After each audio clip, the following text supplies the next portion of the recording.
ओम साईराम। तर आज आपण आपल्या गार्डनमधील गावठी गुलाबाविषयी बोलणार आहोत। आणि ही कटिंग मी मागच्या वर्षी लावली होती आणि आता त्याला जुलैमध्ये मी छाटणी केली आहे आणि बघा नवीन नवीन छान फांद्या, नवीन फुटवे तयार झालेत।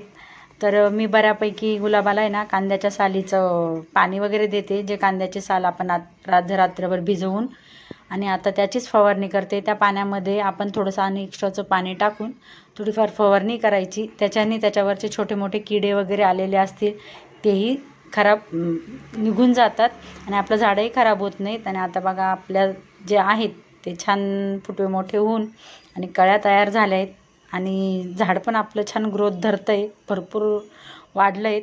आणि त्याच्यानंतर बोलायचं जर झालं तर मी याला थोडंसं आपलं जे एक्स्ट्राचं ताक वगैरे आपलं राहतं ते ताकाची फवारणी करते कधी। त्याच्यानंतर ते आपलं फर्टिलायझर म्हणून पण झाडाला देते। आणि गुलाबाची काळजी जर घ्यायची म्हटली ना तर सगळ्यात महत्त्वाचं म्हणजे त्याला गरज आहे तेव्हाच पाणी द्या। सारखं पाणी देऊन ओलं करू नका। जेव्हा त्याची वरची माती सुकेल तेव्हाच त्याला पाणी द्या, पण पाणी देताना त्याला भरपूर प्रमाणात पाणी द्या। आणि त्याच्यानंतर गुलाबाच्या झाडाला जर उन्हाचा सूर्यप्रकाश म्हणाल तर त्याला 6 ते 7 तासाचा दिवसभराचा सूर्यप्रकाश मिळाला तर आपलं झाड अजूनही छान होतं।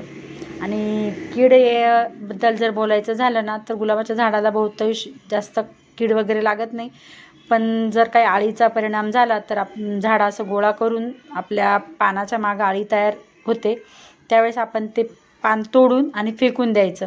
त्याच्यानंतर बारीक असे काळे डॉट वगैरे हे पण एक किड्याचा प्रकार येतो, पण त्यावेळेस आपण थोडीफार फवारणी करायची, ताकाची फवारणी करायची किंवा गुलाबाच्या झाडावर आपण कांद्याच्या सालीची पण फवारणी करायची।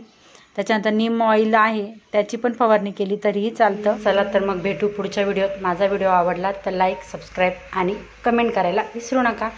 बाय।